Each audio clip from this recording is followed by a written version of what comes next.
nós estamos no mundo, mas nós não somos do mundo. Mas estamos aqui e, quanto igreja do Senhor, nós procuramos fazer aquilo que o Senhor nos chamou a fazer. Procuramos fazer aquilo que nos compete quanto igreja, realizar a boa obra do Senhor, sermos luzes neste mundo, sermos sal para essa terra, mas nunca nos deixando ser dominado pelo mundo. E esse é o tema da nossa série. Estamos em Daniel e já estamos ali no capítulo 8, irmãos, dessa série, no mundo, mas não do mundo, né? Então nós já vimos a primeira parte do livro de Daniel, que compreende ali os seus 6 primeiros capítulos, e agora nós estamos na segunda parte do livro de Daniel, que compreende então os últimos 6 capítulos. Vamos fazer a leitura do verso 1, convido os irmãos a lerem comigo, lembrando aqui que eu uso a versão Almeida século 21, então se você estiver aí com seu smartphone, você pode acessar ela online ou baixar também aí no seu aparelho. Daniel capítulo 8, versículo 1. No terceiro ano do reinado do rei Belsazar, eu, Daniel, tive uma visão, depois daquela que tive no princípio. Oremos. Senhor, muito obrigado pela Tua palavra. Obrigado pelo privilégio que o Senhor tem nos dado de estarmos aqui, de podermos ouvir a Tua voz, de podermos ouvir o Senhor falando conosco. Fala então o meu coração, Senhor. Fale o coração dos meus irmãos aqui, para a glória e a honra do Teu nome. Amém. Amém. Glória a Deus. Então, como eu disse, irmãos, nós estamos aqui no capítulo 8. O capítulo 8 já está na segunda parte do livro de Daniel. A primeira parte do livro é uma parte mais histórica, uma parte que vai tratar mais acontecimentos históricos. E nós vimos isso no capítulo 1, nós vimos ali a razão, né, o motivo pelo qual Judá foi entregue aos babilônios, motivo pelo qual eles foram levados escravos para a Babilônia. Vimos isso ali no capítulo 1, versículos 1 e 2. E vimos depois como foi essa chegada deles ali na Babilônia. Como que eles chegaram, como que eles se adaptaram, como que foi a vida deles, como que foi o testemunho desses irmãos ali, dos versículos 3 até o versículo 21 do capítulo 1. E aí no capítulo 2, dos versos 1 ao 49, nós vimos o primeiro teste prático, que principalmente aqueles jovens que foram recrutados para trabalhar, servindo ali o palácio, servindo o rei, nós vimos então qual foi o primeiro teste prático desses jovens. Ali diante daquele sonho que Nabucodonosor teve, onde ele desafiou todo o reino praticamente, todos os seus magos, todos os seus ali subordinados a revelarem qual era o sonho e a interpretarem o sonho. E aí então nós vemos que Daniel passa, né, nesse teste prático que isso nos ensinou naquela situação. Vimos depois ali no capítulo 3, a famosa passagem dos jovens na fornalha de fogo, que foram lançados ali, e podemos ver que Deus salvou eles do fogo, salvou eles no fogo, mas não do fogo. Eles estavam ali no meio da fornalha, foram jogados na fornalha e foram salvos ali também, e tiramos várias lições preciosas nesse capítulo. Depois no capítulo 4, percebemos ali a humilhação como propósito de salvação na vida de Nabucodonosor, como que Deus leva ele à humilhação total, o rei da maior potência mundial na época, do maior império na época, o Império Babilônico, 6 séculos ali antes de Cristo. Deus leva então Nabucodonosor a viver como um animal durante 7 anos, comendo grama, andando de 4. A Bíblia fala que os pelos do seu corpo cresceram, as unhas e tudo mais, até que ele volta a ter o entendimento depois de 7 anos, e aí ele se converte de verdade. Vimos essa descrição. A humilhação, ela tem como propósito a salvação, e nós vemos isso na prática na obra redentora de Jesus. A humilhação de Jesus na cruz teve como alvo prático o quê? A nossa salvação. No capítulo 5, nós vimos um pouquinho sobre a lógica da cosmovisão babilônica, ou seja, a lógica da cosmovisão do mundo. Lembrando que Babilônia ela, na Bíblia, ela é um sinônimo de mundo, né? De toda a cultura dominante numa sociedade, os prazeres do mundo, né? Enfim. E qual que é a lógica do mundo? Qual que era a lógica da Babilônia? Bom, quando eu preciso de Deus, eu chamo Daniel. Eu chamo Deus. Quando eu não preciso, banquete, festa, orgia, imoralidade, né, corrupção e tudo mais. E vimos isso acontecendo no capítulo 5, onde Deus dá um basta na Babilônia. Aonde Belsazar, esse aqui que nós lemos já no capítulo 5, ele já estava no final do seu reinado, onde Deus lá faz ele ter uma visão de uma mão escrevendo na parede. E aí chamam Daniel já velhinho, para Daniel interpretar aquela visão, e Daniel fala, olha, Deus está passando a régua no seu reino, está pondo um fim no seu reino, devido a tudo que você tem feito. E naquela noite, então Dário, o rei Medo-Persa, invade a Babilônia e mata Belsazar ali no palácio e conquista a Babilônia. Capítulo 6, então, nós vimos o impacto do bom testemunho de Daniel, porque aí quando Dário assume, o Império Medo-Persa assume, então, o controle do mundo conhecido na época, Daniel deixa de ser escravo da Babilônia, agora conquistado pelo Império Medo-Persa, passa a ser um escravo persa. E passa a trabalhar e a servir ali.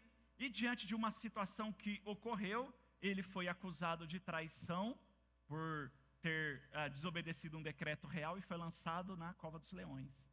E vimos aí essa implicação, essa história que é muito conhecida também. E enfim, a primeira parte do livro é essa parte histórica, que contam essas histórias acerca desses 70 anos que o povo judeu viveu ali na Babilônia. E começamos então domingo passado a parte 2, que é a parte que nós chamamos de a parte espiritual, ou a parte escatológica de Daniel, que é onde ele já, numa idade avançada, ele começa a ter visões, e visões acerca de um tempo que não era o dele, visões acerca do futuro, mas visões tão reais que ele mesmo começa a ficar temeroso, ele mesmo fica num estado assim de profunda inquietação, porque eram visões reais, ele se sentiu, ele se via ali. E vimos na semana passada, no capítulo 7, quando ele tem a visão dos 3 reinos. A visão dos 3 reinos, através ali, né, de 3 animais, enfim, né, que emergem do mar e tudo mais. Então, 3 animais, representados ali, né, temos o leão, o urso, e aí vimos o que isso significa, quais são esses 3 reinos, qual é a sua competência, né? Depois o outro animal, lembrei agora, o leopardo, e os animais com umas aparências estranhas, o leão que tinha asa, o leopardo também que tinha 6 asas, o urso que era manco, umas coisas assim. Aí vimos o que isso significa, qual que foi essa visão, né? Quem que ele viu, né? E aí no final nós podemos ver quem que era aquele que no final colocou os 3 reinos sobre julgamento. Então nós terminamos aí a primeira parte do livro, começamos essa segunda parte, e esses últimos capítulos aqui consistem principalmente nas visões de Daniel. Daniel tem visões no final da sua vida. Lembrando o que eu disse a semana passada, Stuart Olyott, que é um pastor galês ali do Reino Unido, né, do país de Gales, ele diz o seguinte sobre essa literatura escatológica, sobre a literatura apocalíptica. Ele diz, a literatura apocalíptica foi escrita para encorajar os fiéis em tempo de perseguição. Seus principais temas são o crescimento do mal, o cuidado de Deus dos seus e a segurança que o mal será derrotado. Então ele diz, a escrita apocalíptica foi escrita para quê? Para os fiéis, para que eles fossem encorajados de que no final o mal ia crescer, sim, ia crescer, de que os santos, as pessoas seriam perseguidas, sim, mas que Deus cuida dos seus e que no fim das contas o mal não vai prevalecer, o mal será vencido por Deus. Então a literatura apocalíptica foi escrita para isso, para encorajar. Então todo escrito, e nós temos nas escrituras, escritos apocalípticos, eles têm essa finalidade, encorajar os fiéis, encorajar os servos, os seguidores, aqueles que temem ao Senhor. Capítulo 7 e 8, então, são visões durante o reinado de Belsazar, que Daniel tem. Capítulo 9 é uma visão que ele já tem no reinado de Dário, aquele mesmo, né, do momento que ele foi jogado na cova dos leões. E o capítulo 10 ao 12 são visões de Daniel acerca dos últimos dias, dos fins dos tempos, né? E nós estamos aqui no capítulo 8. As visões do capítulo 7 e 8, irmãos, elas acontecem cronologicamente no mesmo período ali, no intervalo dos capítulos 4 e 5. Então, no período histórico do capítulo 4 e 5 é que acontecem essas visões. Capítulo 4 e 5, eles têm ali uma distância mais ou menos de 20 anos, 25 anos, e acontece ali no meio. Nabucodonosor já era morto, seu neto Belsazar está reinando logo no início do seu reinado. Tá? Então, mais ou menos essa visão do capítulo 8 que nós vamos ler aqui depois, ela está cerca aí de mais ou menos 13 anos antes da Babilônia ser derrotada, ser totalmente destruída, por volta do ano 553 a 549, nessa janelinha aí. Lembrando que antes de Cristo a gente conta de trás para frente. Daniel aqui tinha mais ou menos 67 anos, então ele já podia pegar fila preferencial, né?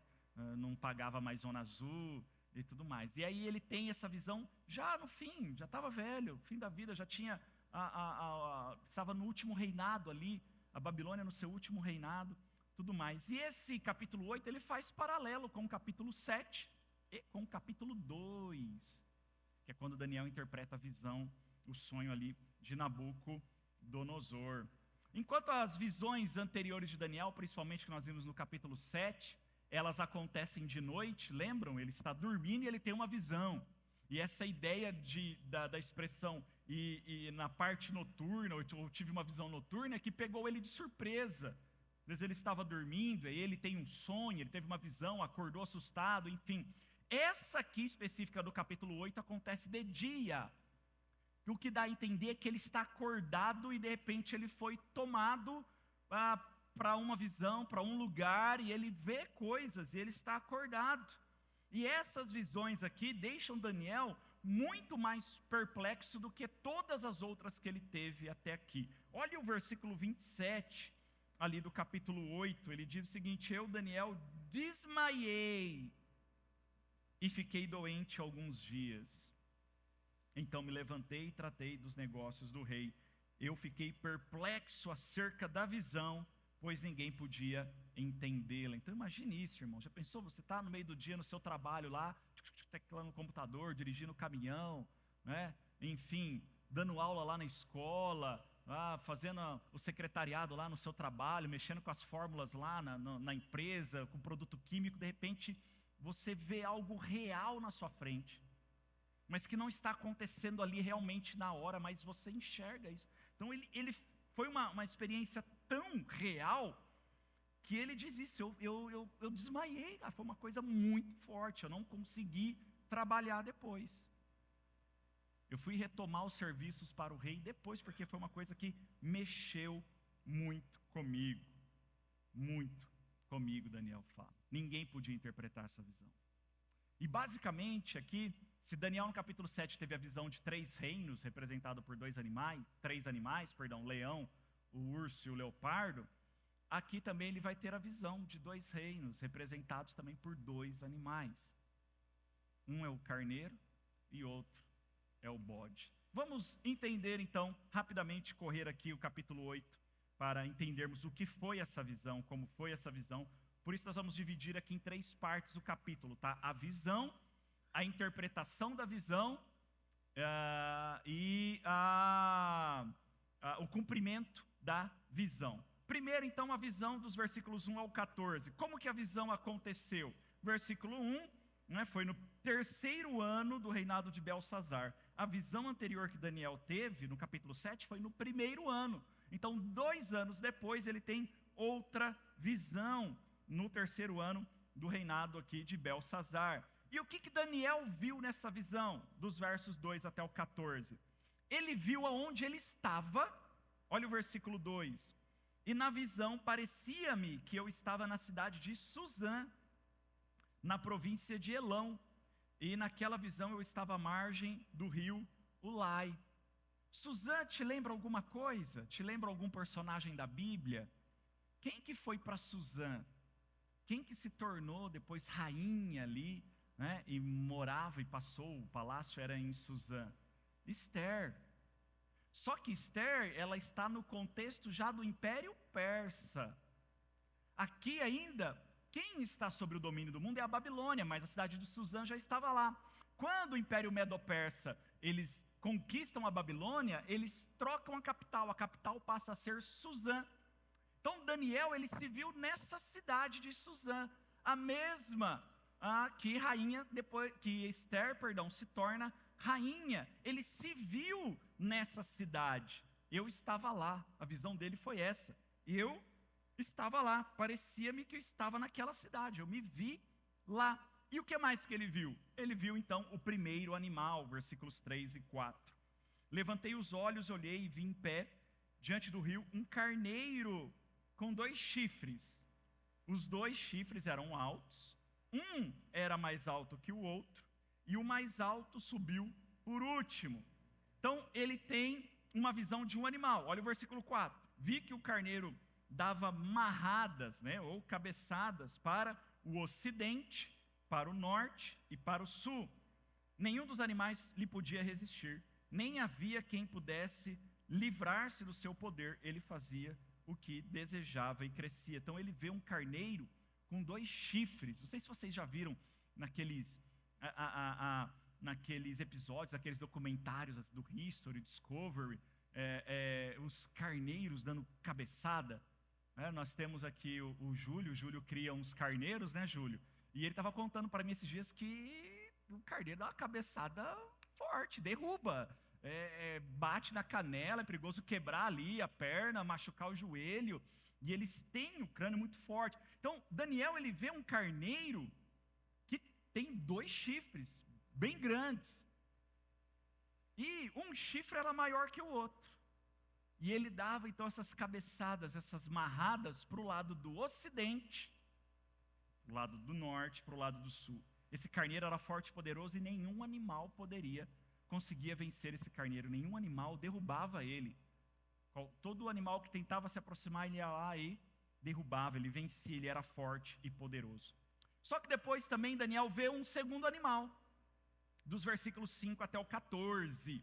Ele vê um animal mais forte que o carneiro agora. Olha o versículo 5. Enquanto eu considerava isso, vi que um bode vinha do ocidente sobre a face de toda a terra, mas sem tocar o chão, e aquele bode tinha um chifre proeminente entre os olhos. Então ele vê um bode agora, e o bode era mais troncudo, mais forte, e ele vinha com tanta pressa, ele andava tão rápido que parecia que ele não tocava o chão. Essa é a expressão de Daniel.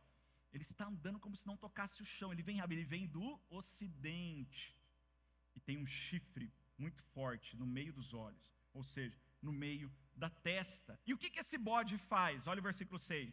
Ele se dirigiu ao carneiro, que tinha os 2 chifres, o qual eu havia visto em pé diante do rio, e correu contra ele no furor da sua força. Aí tem um carneiro ali, forte, que ele viu primeiro, mas ele vê o bode mais forte, e aí esse bode corre em direção do carneiro. E o que acontece? Então nessa disputa, versículo 7, eu o vi aproximar-se do carneiro, cheio de ira, assim ele o feriu e lhe quebrou os 2 chifres. O carneiro não tinha força para lhe resistir, e o bode o jogou por terra e o pisoteou. Também não havia quem pudesse livrar o carneiro do seu poder. E aí o bode vai e derruba o carneiro, vence o carneiro, despedaça o carneiro, mata o carneiro, e não tinha quem pudesse segurar o bode. Quem tem animais aqui em casa, animaizinhos de estimação, mais de um, já aconteceu de seus animaizinhos brigarem ali, e aí você tem que separar, e fica um pega para capar, e aquela coisa, e parece que você não consegue separar? E Daniel vê isso, ele vê o bode então enfrentando o carneiro, e não tinha quem pudesse resistir à força do bode. Ele estraçalhou o carneiro, acabou, quebrou os chifres do carneiro, e já era o carneiro. E o bodão ficou lá, muito bem. Porque olha o que o versículo 8 fala. E o bode cresceu muito, e no auge da sua força, aquele grande chifre que ele tinha no meio foi quebrado. E no seu lugar nasceram outros 4, também proeminentes, para os 4 lados do céu, ou seja, para as 4 direções, né? Leste, oeste, norte e sul. Quebra-se o chifre lá, o grandão que ele tinha, e nasce 4, e o bode cresce, e fica grandão, e fica fortão e tudo mais. E o que vai desenrolando na história? Ele vai vendo como que esse bode vai se desenvolvendo, dos versículos 9 ao 12. E saiu um chifre pequeno de um deles, aí nasce um chifrinho pequeno, no meio desses 4 chifres.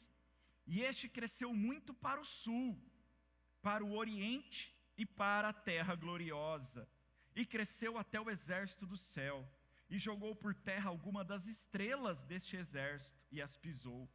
Ele cresceu até confrontar o príncipe do exército, e lhe tirou o holocausto contínuo, e o lugar do seu santuário foi jogado por terra. Ou seja, esse bode cresceu, esse outro chifre nasceu, e isso tornou ele ainda mais poderoso, e ele começou a fazer muito mal.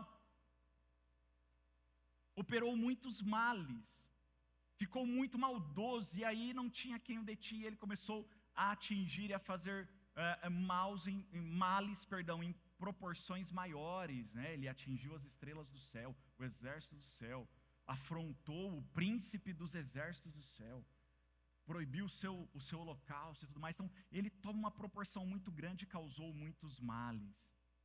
E aí, por final, ele vê 2 seres santos no fim da visão, versículo 13 e 14. Ele vê um ser santo que falava, versículo 13. Depois ouviu um ser santo que falava. E aí ele viu outro ser santo que perguntou ao outro que falava. Olha ali, ó.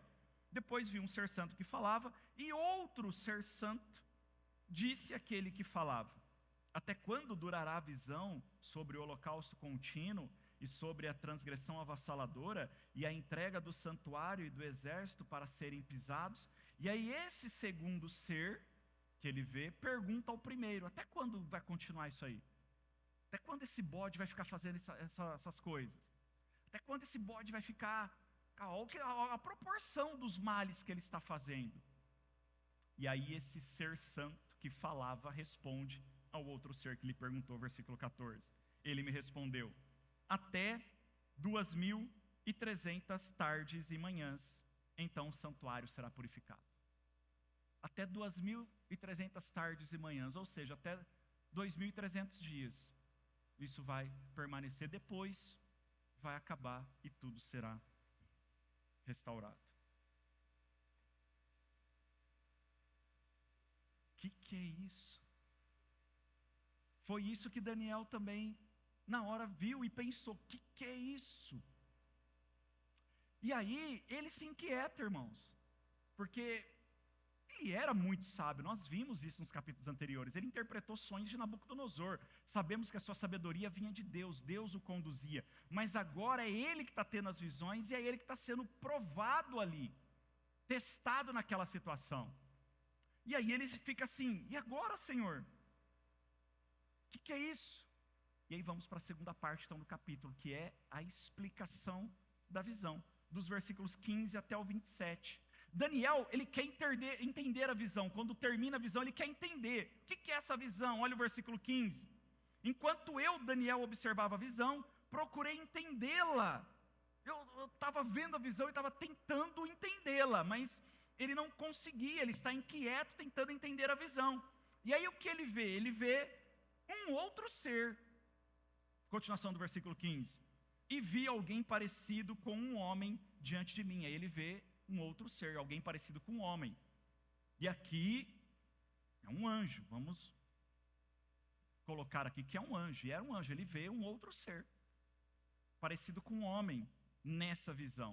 E aí, esse anjo, esse ser que ele viu, fala com ele, versículo 16. E ouviu uma voz do homem entre as margens do Ulai, o rio ali da cidade de Suzã, a qual gritou e disse: Gabriel, faz que esse homem entenda a visão. O anjo então fala com Gabriel. Alguém gritou para esse anjo, para esse homem, esse ser que ele viu como um homem. Ele vê um ser parecido com um homem agora. E aí, um outro ser, que de repente pode ser aquele que ele tinha visto lá, os dois seres conversando, um falando, o outro perguntando. Mas aí, esse ser gritou para esse outro e chamou ele pelo nome. Esse alguém gritou, e foi o mesmo que estava falando no versículo 13. E ele gritou e chamou pelo nome: Gabriel! E ele dá uma ordem então para o Gabriel. Faz que esse homem entenda a visão. Explica para ele a visão, Gabriel. Então aqueles dois seres que ele viu na visão que estavam conversando, e agora ele está ali sem entender, e esses então seres estão conversando entre si, e um, que parece ser o maior, fala então para o outro, explica para ele a visão. E então Gabriel aqui, o nome desse ser, fala com Daniel, dos versículos 17 ao 26. Daniel está com medo, porque agora o negócio voltou para ele. O anjo agora, Gabriel, e agora ele ficou com medo. Olha o versículo 17. Quando ele se aproximou de onde eu estava, fiquei amedrontado e caí com o rosto em terra. Ele ficou com medo, porque imagine, ele estava só vendo a visão, ele não estava participando, ele estava vendo aquela cena toda. Carneiro aparecendo, bode, matando carneiro, crescendo, fazendo muito mal. De repente ele está vendo aquela visão. Eu gosto, né, de assistir filmes de suspense, série de suspense, até com terrorzinho, assim, alguma coisa. E aí tem aqueles filmes assim, que você está tão vidrado ali, vendo na tela, e de repente parece que aparece a pessoa do nada, e parece que está dentro da sua sala, né? Você toma aquele susto, ou então a pessoa, o personagem vira para a tela, assim, parece que ele está te olhando. Então imagine Daniel, ele está vendo aquela cena, ele está vendo aquela visão, de repente o anjo vira para ele. Na visão. Aquele ser fala, Daniel está ali vendo a visão, fala, não estou entendendo nada. Aí de repente o ser fala, Gabriel, explica para ele. Aí do nada, na visão, o ser vira para Daniel. Daniel cai de costa. É uma visão, mas o ser está vindo na direção dele. Ele ficou com medo e caiu, como se estivesse morto. O que então Gabriel faz? Gabriel consola. Mas ele me disse, filho do homem, sabe que essa visão se refere aos tempos do fim. Daniel, fique em paz, essa visão não é para o seu tempo. Essa visão é para um tempo posterior. Fica tranquilo. Então Gabriel começa a revelar o que é a visão. Ele começa a explicar para Daniel o que ele viu. Primeiro ele vai dizer em que momento será cumprida essa visão. Né? Olha ali o versículo 19. E diz, eu te revelarei o que acontecerá nos últimos dias da ira, pois isso pertence ao tempo determinado do fim. O anjo, então, consola Daniel, fala, fica calmo, coloca ele em pé, o versículo 18 aqui que eu não li, enquanto ele falava comigo, fiquei em transe, com o rosto em terra, porém ele me tocou, me pôs em pé. Fica em pé que eu vou falar, olha, o que eu vou te revelar agora é para os últimos tempos, é para o tempo onde a ira vai se manifestar. E que ira que ele está falando aqui no versículo 19? Tempos da ira. Por isso permanece ao tempo determinado do fim. Era um tempo de ira, isso vai acontecer num tempo futuro. E aí ele explica então quem é o carneiro, versículo 20. Aquele carneiro de 2 chifres que viste são os reis da Média e da Pérsia. Aqui ele já é direto. Sabe o carneiro que você viu? É o Império Medo-Persa. Lembrando, Daniel ainda estava na Babilônia. A Babilônia ainda não tinha caído. A Babilônia foi vencida pelo Império Medo-Persa, pela Média e pela Pérsia, 13 anos depois. Mas o anjo já fala para ele, esse carneiro que você viu com 2 chifres é a Média e a Pérsia juntas, que vão formar o Império Medo-Persa. Por isso o carneiro e os 2 chifres. Lembrando que na Bíblia o chifre é sinal de poder, de força. Então, chifres significa poder, força. Então, é um império que tem 2 forças, 2 frentes. Mas lembra que o carneiro tinha um chifre maior que o outro? E de fato, isso aconteceu. Historicamente nós sabemos, e a gente aprende até isso na escola, a Pérsia ela era maior ou mais forte que a Média. No começo, o império começou como Império Medo-Persa, mas depois se transforma no Império Persa. A Pérsia, ela absorve, ela incorpora, a Média some no meio da Pérsia. E aí é essa visão que Daniel tem. Olha, há um chifre maior que o outro. E esse último chifre, o maior, é o que fica no final, é o proeminente, é o que se destaca. Então o anjo fala para ele, ó, o carneiro é a Média e a Pérsia. Ponto. E quem é o bode? Versículo 21. Mas o bode peludo é o rei da Grécia, e o grande chifre que tinha entre os olhos é o primeiro rei. Irmãos, o anjo revela para Daniel aqui quais seriam os próximos impérios que dominariam o mundo. E aconteceu isso. Veio o Império Medo-Persa, conquistou a Babilônia, e depois veio a Grécia e varreu a Pérsia do mundo. E se tornou um grande império, a maior potência mundial da época. E aí ele fala, esse bode que tinha o chifre no meio dos olhos, aquele primeiro, é o Império Grego. Esse chifre é o seu rei, é o primeiro rei. Aqui ele está fazendo menção a Alexandre, o Grande. Foi quem conquistou, como rei da Grécia, todo o mundo antigo, e foi muito rápido. Por que Daniel vê o bode vindo do ocidente, a Grécia, o ocidente, como se ele estivesse andando no alto, né? Isso que ele vê, ele estava andando no alto. Significa o quê? Mostrando a velocidade da expansão do Império Grego, e foi muito veloz. Alexandre o Grande, ele morreu muito novo, ele morreu com 33 anos, mas numa velocidade espantosa, irmãos. A Grécia conquistou todo o mundo, de leste a oeste, de norte a sul. Ela conquistou ali o mundo conhecido, ou civilizado da Europa, conquistou a Ásia, conquistou o norte da África, e conquistou o que nós chamamos de Ásia Menor, ou que depois se transformaria na Macedônia, enfim, que seria este leste europeu, né, que hoje é conhecido. Ele conquistou toda essa parte. E aí, então, o anjo fala, o bode é o Império Grego, é o Império da Grécia. E aí ele continua no versículo 22. Os 4 chifres que se levantaram, falando do bode ainda, no lugar do que foi quebrado, significa que 4 reinos se levantarão da mesma nação, mas não com a força dela. E foi isso que aconteceu. Historicamente, nós sabemos disso, quando Alexandre morre, ele não tem herdeiro, ele não deixa herdeiro. O que acontece com o Império Grego?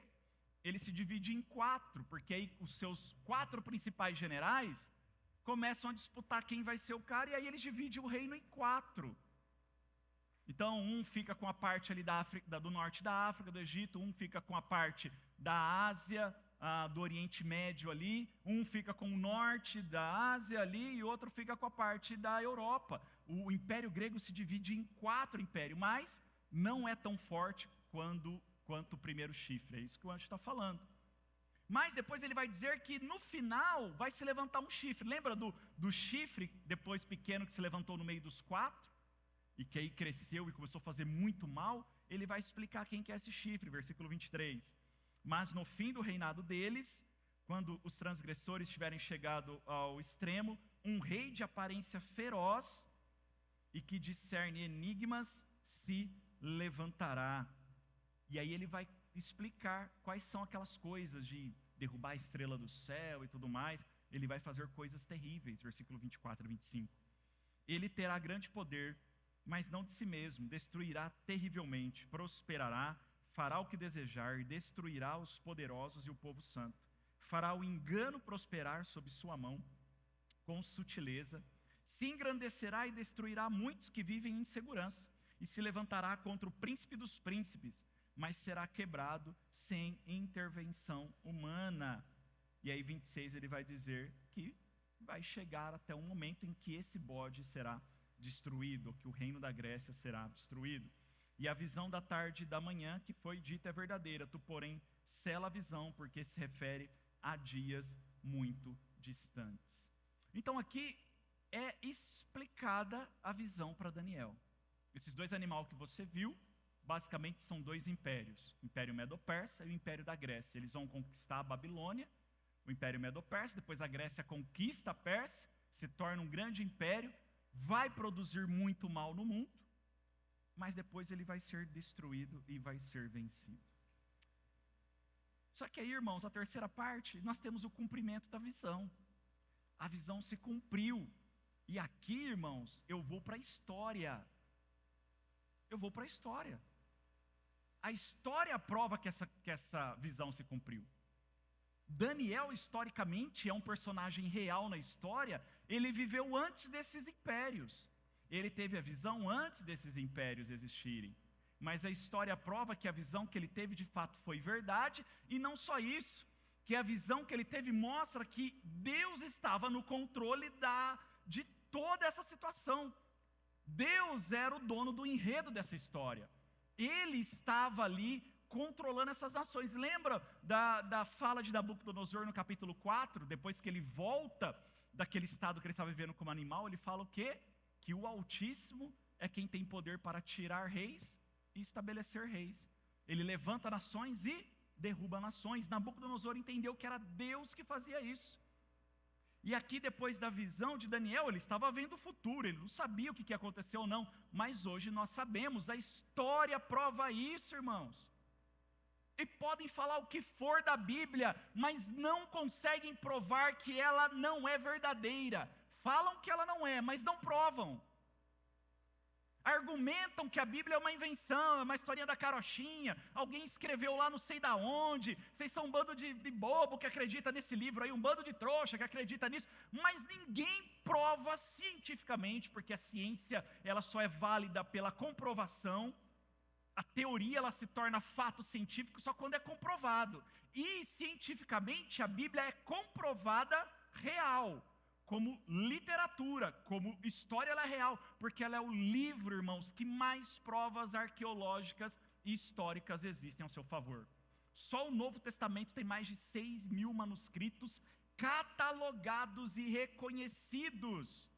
6.000 manuscritos, que datam, irmãos, de poucos anos ou poucas décadas do período original que eles estão narrando. Só no Antigo Testamento nós temos mais de 900 manuscritos reconhecidos e catalogados, com todas as provas e comprovações científicas que provam que aquilo que está escrito de fato é real. Ninguém aqui no século XX escreveu, inventou. Isso é algo que está escrito desde lá do passado. 900 manuscritos que comprovam a história, a existência de tudo aquilo que está descrito no Antigo Testamento. Recentemente, um famoso diretor de Hollywood, o James Cameron, que é o diretor dos filmes de Avatar, todo mundo conhece ele aqui, o cara não é cristão, ele fez um documentário de 1h30 provando, irmãos, historicamente e arqueologicamente, que aquela narrativa do Êxodo, sabe, as 10 pragas no Egito, a abertura do Mar Vermelho, o povo hebreu saindo do Egito, aconteceu de verdade. E ele prova isso, sabe como? Indo nos museus, indo nas descobertas arqueológicas, pegando as descobertas, pegando as tábuas, os pergaminhos, as pedras, os escritos, todas as provas que a arqueologia deixou, descobriu que estão aí. Ele prova isso, ele fala, aconteceu, está aqui, ó, olha a prova disso, e vai item por item, fato por fato, viaja a diversos países e prova. Fala, aconteceu, está aqui, está descrito, ó, eles narraram esse fato, eles provaram que isso aconteceu. O que Deus revela para Daniel, irmãos, era o que iria acontecer, e aconteceu. Essa historinha de que se acredita na Bíblia, foi o homem que escreveu. Graças a Deus, imagina se fosse um cavalo, aí eu ia ficar com medo mesmo. Lógico que foi homens, irmãos. Agora esse argumento não é plausível. Se alguém fala que o fato de ter sido escrito por homens é uma razão para eu não acreditar na veracidade do documento, então nenhum de nós existe. Porque tudo que se diz ao nosso respeito, que comprova a nossa existência, foi escrito por homens. A sua certidão de nascimento, os seus documentos, o registro da sua casa, seu registro civil, tudo tem um homem escrevendo. Então, se a minha argumentação de que a Bíblia não é real é porque foi o homem que escreveu, então você não é real. Eu não sou real. Nós não somos reais. Porque tudo que comprova o que existe é escrito por homem. Então, a mesma argumentação tem que ser usada para essas situações. Quem comprova que Aristóteles existiu? Quem comprova que Da Vinci existiu? Quem comprova que Einstein existiu? A história comprova, não é verdade? comprova que esses homens existiram, porque os seus feitos estão na história, estão marcados na história. Quem comprova que a princesa Isabel de fato libertou os escravos aqui no Brasil, irmãos? A história mostra isso. O meu trisavô, irmãos, ele foi beneficiado com a carta de alforria. O pai do meu bisavô. Eu não conheci ele, eu conheci minha bisavó. Mas o meu bisavô era neto de um escravo que foi beneficiado com a carta de alforria. A história prova isso, mas alguém tem essa carta em mãos? Você viu essa carta já? Você estava lá, você tirou uma foto? Lembra daquele aluno da escolinha do professor Raimundo? Né? Você estava lá? Você comprovou? A história mostra isso, irmãos. A história prova que tudo aquilo que a Bíblia descreve, de fato é verdade. Nós estamos no ano de 2023, depois de... Gente, a história prova isso. Teria que ser uma teoria da conspiração muito bem formulada por pessoas de milênios atrás para conseguir enganar uma geração de hoje, tão tecnológica e com avanços científicos tão modernos. Mas a ciência não prova a veracidade da Bíblia, ela nega. Uma coisa não tem nada a ver com a outra. Negar, tudo bem. Platão dizia o seguinte: o cego nega o sol. E aí? O sol não existe? O cego nega o sol. Ele não está vendo o sol para ele. E aí? Então, o que nós vemos aqui nessa visão, de fato se cumpriu, irmãos. Quem são os animais? Os animais são Império Medo-Persa e a Grécia, versículo 20 e 21. Nós lemos isso. E o que acontece com eles? Bom, o carneiro, a Média e a Pérsia aqui, nós vimos que a Pérsia foi maior que a Média. O versículo 3 ali do capítulo 8 fala isso, que havia um chifre maior que o outro. E foi isso que aconteceu. A Pérsia depois, ela se torna maior que a Média. E ela conquista um vasto território. Olha o versículo 4. Vi que o carneiro dava amarradas para o ocidente, para o norte e para o sul. E de fato o Império Persa, ele avança, irmãos, para o lado do ocidente, para o lado da Europa. Ele não vai para a Ásia, ele vai para a Europa. Ele avança para o ocidente. É histórico isso. E ninguém conseguiu parar esse império no início. Ninguém conseguiu parar esse império no início. Se você já assistiu o filme Os 300, que é uma narrativa ali da história de Heródoto, né? Heródoto foi um historiador grego, e essa narrativa ali dos espartanos, a guerra de Esparta e tudo mais, é baseada nesse historiador grego Heródoto, que conta essa história. Os persas era um império tão forte que eles só pararam na Grécia. Que eles chegam ali na Grécia, e aí na Grécia depois eles são vencidos. E aí a Grécia começa a vir conquistando. Então ninguém consegue parar esse império desde o seu início. Somente o bode, que vem andando como se ele não estivesse pisando no chão, Eduardo. Olha o versículo 5. Enquanto eu considerava isso, vi um bode que vinha do ocidente, sobre a face de toda a terra, mas sem tocar o chão. Era como se ele andasse rápido, a expansão foi muito rápida. O grande chifre aqui que nós vemos no versículo 5, é Alexandre o Grande. Ele conquistou e destruiu todo o Império Persa. Ele não aproveitou nada, diferente da Pérsia, que aproveitou a Babilônia, aproveitou a estrutura, os gregos não, irmãos. Eles chegaram e destruíram tudo e impuseram a sua cultura. No entanto, que até hoje, esse império foi tão forte, tão grande, tão influente, que até hoje nós temos influência grega na sociedade ocidental. Nosso modelo econômico, nosso modelo político, nosso modelo social, nosso modelo de ensino, tudo é grego, tudo é baseado na filosofia, na poética dos gregos, enfim, na sua política. Tudo ainda é herança grega. Para vocês terem ideia, no Novo Testamento a língua comum era o grego. Os escritos do Novo Testamento, todos eles estão em grego. Os judeus falavam grego, os romanos falavam grego. Tamanho foi a força deste império. Mas ele foi dividido depois da morte de Alexandre o Grande. Olha o versículo 8. O bode cresceu muito, e no auge da sua força, aquele grande chifre foi quebrado, e no seu lugar nasceram outros 4, também proeminentes, para os 4 lados do céu. Alexandre o Grande morre, e aí o reino é dividido em 4. Mas aí eles brigam entre si. Começam a brigar entre si, os 4 generais, os 4 reinos mesmo, e isso faz com que a Grécia comece a perder força, irmãos. E lá no século II, por volta do ano de 175 a.C., se levanta então um líder grego chamado Antíoco Epifânio. Foi o último imperador grego, mas o mais violento, o mais terrível. E aí o que ele faz é o pequeno chifre, que levanta no meio dos quatro. Ele se levanta e ele conquista esses outros, ele vai agindo com violência. O cara era perspicaz, era sagaz. Olha onde fala dele aqui, que ele era sagaz e perspicaz, aqui o versículo 23, mas no fim do reinado deles, quando os transgressores tiverem chegado ao extremo, um rei de aparência feroz e que discerne enigmas se levantarás. Então se levanta Antíoco Epifânio, que reinou de 175 a 164 a.C. Ele foi um rei terrível aos judeus, irmãos, terrível.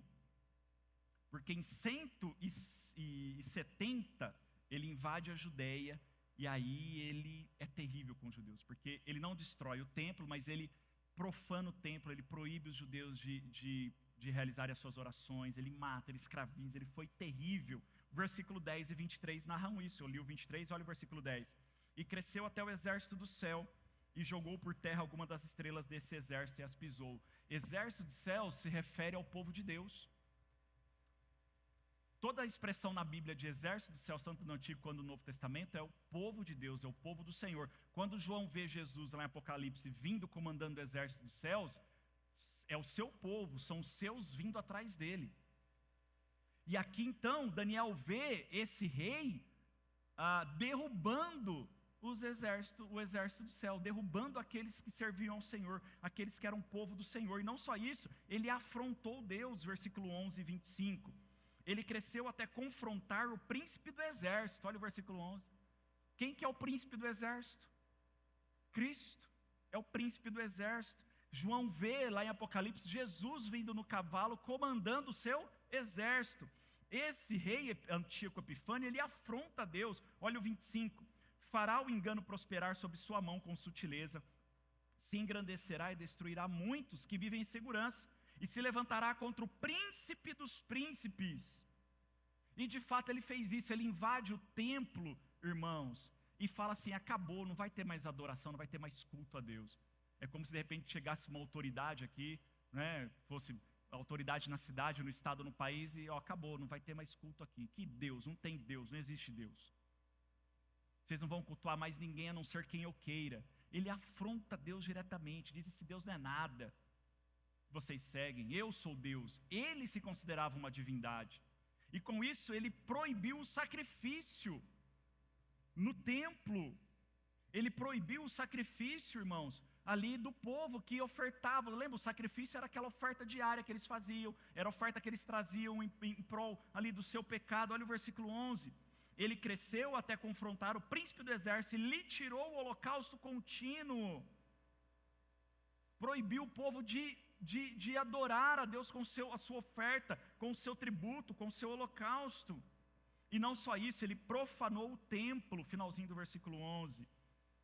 E o lugar do seu santuário foi jogado por terra, e ele trouxe Júpiter, o deus, um dos deuses gregos, para dentro do templo de Deus em Jerusalém, e instaurou ali uma adoração a Júpiter no templo. Ele profana o templo de Deus. Ele queima os pergaminhos do Antigo Testamento. No templo, irmãos, na parte de trás havia uma biblioteca onde os pergaminhos estavam lá. Todos os rolos do Antigo Testamento, ele vai e queima. Olha o versículo 12. E o exército lhe foi entregue juntamente com o holocausto contínuo. Por sua transgressão, ele lançou a verdade por terra. Lançou a verdade por terra, ele destruiu a verdade, ele destruiu a palavra de Deus. Fez o que era do seu agrado e prosperou. Ele fez tudo isso e prosperou. Porque, conforme o anjo diz, foi Deus que permitiu essa situação. Olha o versículo 4. Ele terá grande poder, mas não de si mesmo. Versículo 24 diz que ele tem um grande poder, mas não é dele mesmo. De onde vinha esse poder? Deus permitiu que isso acontecesse, irmãos. Lembra que foi Deus que permitiu que a Babilônia invadisse Judá e levasse os judeus cativos? Porque Deus queria tratar com a Judéia. E aqui Deus permite novamente que o Império Grego venha, devaste Judá, porque Deus quer tratar com os judeus. E sabe que o profeta no Antigo Testamento fala que quando Deus quer julgar uma nação, ele levanta governantes ímpios. Quando Deus quer julgar uma nação, ele levanta governantes ímpios. Vamos olhar para o nosso contexto. Olhe para o contexto da história mundial. Em todos os períodos da época mundial, quando Deus quer julgar uma nação, irmãos, ele levanta governantes ímpios. Eu vi recentemente na internet, eu não acreditei nisso, uma situação horrenda. Agora com essa moda de que você é o que você quiser, uma moça chegou e falou, não, eu achei que eu devia ter nascido cega. E ela foi e se cegou. Ela furou os olhos. E aí a médica que estava ali junto na entrevista falou, mas isso é loucura. Eu me formei médica, eu fiz um voto de que eu tenho que salvar vidas. De que eu jamais posso praticar o mal a alguém, mas nós temos um voto de que nós temos que lutar para salvar vidas ao máximo. E você nasceu numa condição boa, você nasceu com uma visão perfeita, e tantas pessoas não nascem com essa visão, e nós trabalhamos a nossa vida toda para fazer com que essas pessoas enxerguem, e você vai e diz que você não devia ter nascido perfeita, não devia ter nascido enxergando. E vivemos numa sociedade, irmãos, que não é diferente da de Daniel. Vivemos em tempos que não são diferentes do de Daniel.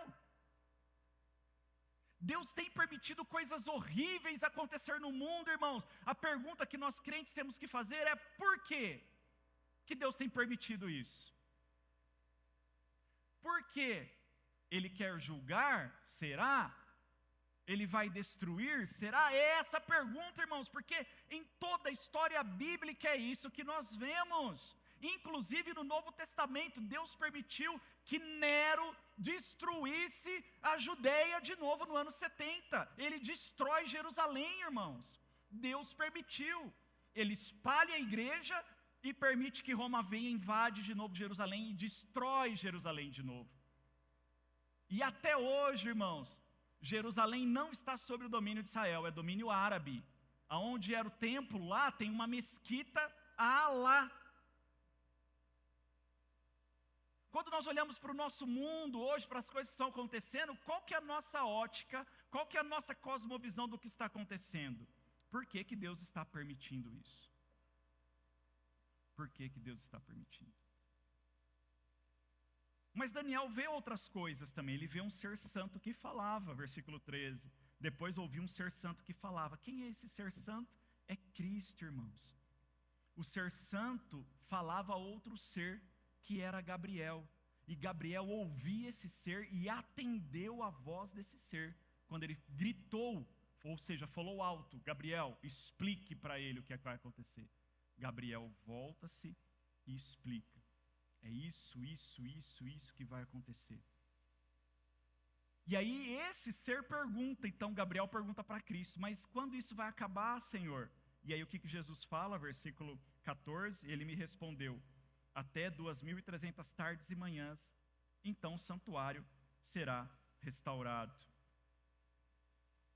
Isso aqui, irmãos, são 2.300 dias, dá mais ou menos 6 anos e meio, que foi o período que Antíoco Epifânio invadiu Judá e governou ali em Judá e destruiu Judá, até que no ano de 164, Roma conquista a Grécia. Epifânio morre de uma maneira terrível, ninguém matou ele, mas ele morre comido por bichos, por vermes, ele tem um ataque no intestino, e a história conta que a morte dele foi terrível, ele morreu sozinho, agonizando, botando as entranhas para fora.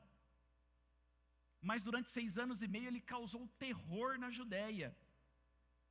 Mas Cristo responde para o anjo: depois de 2.300 dias, o santuário será restaurado. E aí o que acontece quando Roma conquista a Grécia? Ela conquista a Judéia junto. E o que os romanos fazem? Reconstrói o templo que na época de Jesus tem o nome de o Templo de Herodes, porque foi um governador chamado Herodes, romano, que reconstruiu o templo. Não foram judeus, foi um romano, reconstruiu o templo. Gabriel fala a Daniel sobre a visão, irmãos. No versículo 26 ele vai dizer para ele selar a visão, ou seja, guardar. E a visão da tarde e da manhã que foi dita é verdadeira. A expressão tarde e manhã na Bíblia significa terminou tarde aquilo que começou manhã.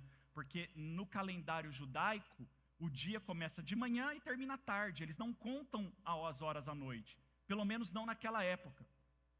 No entanto que Jesus foi sepultado a hora nona. Ele foi crucificado a hora sexta, meio-dia. A hora nona, 3 horas da tarde. Eles contavam as horas do sol. Então, quando essa expressão tarde e manhã aparece na Bíblia, tarde primeiro e manhã em segundo lugar, significa que terminou tarde o que começou. Então, Jesus fala, vai terminar o que começou. E o apóstolo Paulo fala isso, aquele que começou a boa obra, ele não vai descansar até terminar. Deus termina tudo aquilo que ele começa, irmãos. E foi tarde e manhã, primeiro dia. Relato da criação foi tarde e manhã, segundo dia, Deus terminou o que começou, Deus terminou o que começou, e Ele vai terminar o que Ele começou. E o Gabriel fala para Daniel, guarda essa visão, porque ela vai terminar. Mas ela é para um futuro distante, versículo 26. Tu, porém, sela a visão, porque se refere a dias muito distantes. Não é agora para você, mas também não é o fim escatológico. Deus está falando da Judéia especificamente, está falando de Judá. Não se refere ao fim dos tempos. Depois Deus vai dar visões a Daniel, lá no capítulo 10 até o 12, sobre o final dos tempos. Aqui ele está dando uma visão sobre a Judéia, o que vai acontecer com vocês, mas não é agora, é depois. Qual vai ser o fim da Judéia? E de fato os judeus tiveram um fim, só foram restaurados século passado, em 1948, quanto nação. Passaram, irmãos, quase 2000 anos sem ser uma nação reconhecida, um povo errante no meio da terra. O que isso significa para nós, irmãos? E aí a gente tem que entender algumas coisas. Em primeiro lugar, significa que Deus sempre envia seu anjo para anunciar suas obras. Deus sempre vai enviar seus anjos para anunciar suas obras. Versículo 16, ele diz, e ouviu uma voz de um homem entre as margens do Ulai, o qual gritou e disse, Gabriel, faz que esse homem entenda a visão. E aqui é a primeira vez na Bíblia que aparece o nome de um anjo. No Antigo Testamento é só o livro de Daniel que vai citar o nome de um anjo. Ele vai citar aqui Gabriel e depois no capítulo 11, Miguel. É o único local no Antigo Testamento que aparece o nome de um anjo. Mas nós temos um outro local na Bíblia também, onde Deus manda um anjo anunciar a sua obra, irmãos. E não é essa obra, que foi uma obra muito maior. Em Lucas, capítulo 1, versículo 19, nós vemos Deus enviando novamente o mesmo anjo.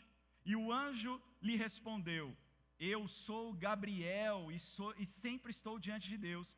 Fui enviado para te falar e te dar essas boas novas. Aqui Deus envia Gabriel agora para falar com Zacarias, o pai de João Batista.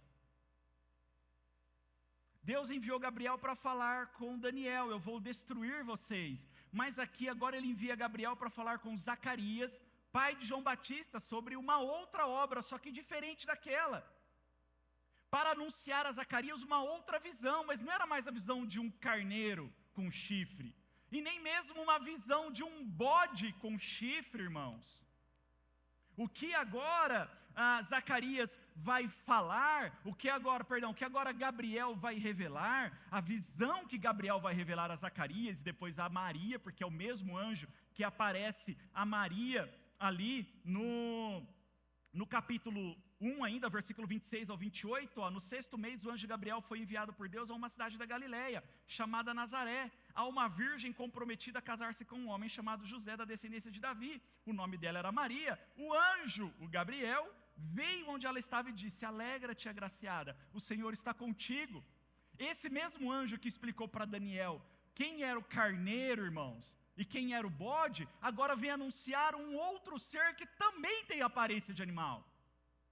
Mas é um outro animal, irmãos, e João viu esse animal. O João viu esse ser, João viu agora um animal diferente, não é mais um carneiro, Vera, com um chifrinho que quebra, não é mais um bode que parece forte, mas que depois vai ser destruído. Agora esse anjo vem anunciar um ser que é um leão, mas que tem a aparência de um cordeiro, mas que é invencível. Olha Apocalipse capítulo 5, versículos 5 e 6. Então um dos anciãos me disse: não chores, pois o leão da tribo de Judá, a raiz de Davi, venceu para abrir o livro e romper os 7 selos. Nisso vi em pé, entre o trono e os 4 seres viventes, no meio dos anciãos, um cordeiro, que parecia estar morto, só parecia. E o que ele tinha na cabeça, irmãos? Ele tinha 7 chifres. Ou seja, como o pastor Flávio já falou, 7 significa um número completo.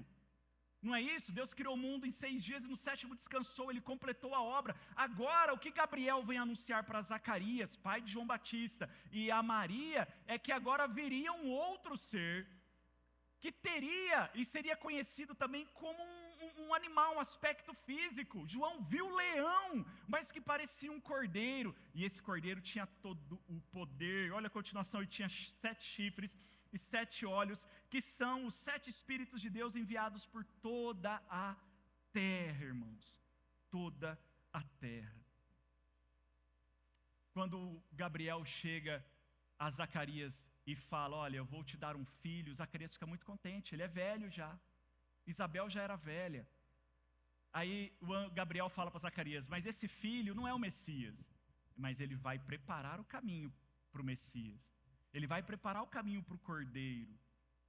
E sabe o que João fala quando vê Jesus, irmãos? João capítulo 1, versículo 29. No dia seguinte, João viu Jesus que vinha em sua direção e disse: este é o Cordeiro de Deus que tira o pecado do mundo. Se Daniel ficou com medo, irmãos, porque ele viu um carneiro e um bode e não viu nenhuma esperança, nós, irmãos, somos aqueles que já presenciaram e já estão desfrutando aquele outro que veio e acabou com o bode, acabou com o carneiro, acabou com o leão da semana passada, do capítulo 7, com o urso, com o leopardo. É aquela pedrinha que se soltou do monte, destruiu a estátua que Nabucodonosor teve aquela visão. É aquele cinto que amarrou a árvore do segundo sonho de Nabucodonosor, que era ele mesmo. O cinto que amarrou e impediu ele de crescer. João viu o Cordeiro de Deus que tira o pecado do mundo, irmãos. No mundo, mas não do mundo. As visões que nós temos do mundo, irmãos, hoje podem nos assustar. E elas vão nos assustar. Muitas coisas que nós vemos hoje nos assustam. Eu fico temeroso sobre como vai ser o mundo dos meus netos. Em que ambiente eles crescerão, como eles crescerão, em que influência, qual será o mundo em que eles viverão. Mas ao mesmo tempo, irmãos, eu posso descansar, porque João viu o Cordeiro de Deus. João viu aquele que é maior que um carneiro. João viu aquele que é maior que um bode. Na verdade, ele viu um ser glorioso, que ele conheceu somente humanamente, mas quando ele viu ele espiritualmente, ele disse: ele é um leão poderoso, mas ao mesmo tempo um cordeiro, que não parece frágil, mas um cordeiro que carrega todo o poder. Ele tem os 7 chifres na sua cabeça. Nós somos de Deus neste mundo. Nós estamos neste mundo, mas não somos deste mundo. Paulo vai dizer aos Coríntios, lá em 1 Coríntios capítulo 15, se esperarmos em Cristo só nessa vida, nós somos os mais miseráveis dos homens. Se não me engano, versículo 19 do capítulo 15 de 1 Coríntios. Nós estamos no mundo, irmãos, mas não somos deste mundo. Esse mundo pode ter seus carneiros com seus chifres. Este mundo terá os seus bodes com seus chifres, mas nós temos o Cordeiro de Deus ao nosso favor, e isso nos é suficiente. Coloque em pé no seu lugar, vamos orar.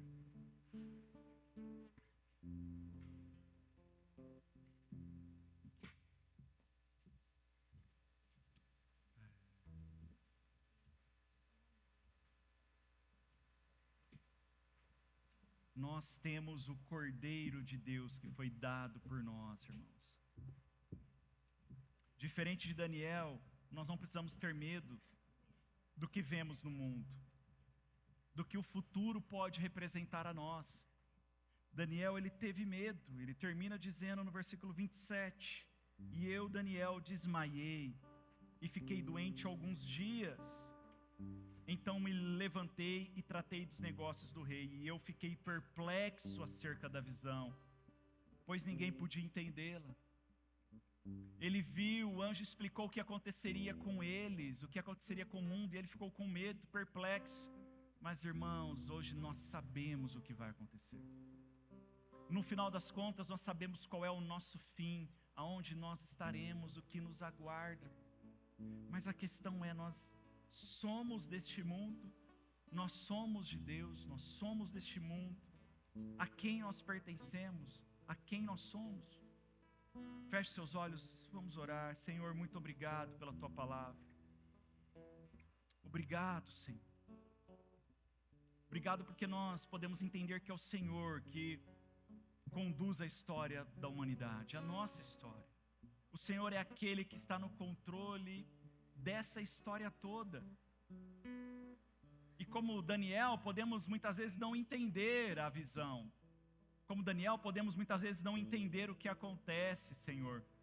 Mas de uma coisa nós podemos ter a plena convicção, confiança e certeza de que no final é o Cordeiro que vence.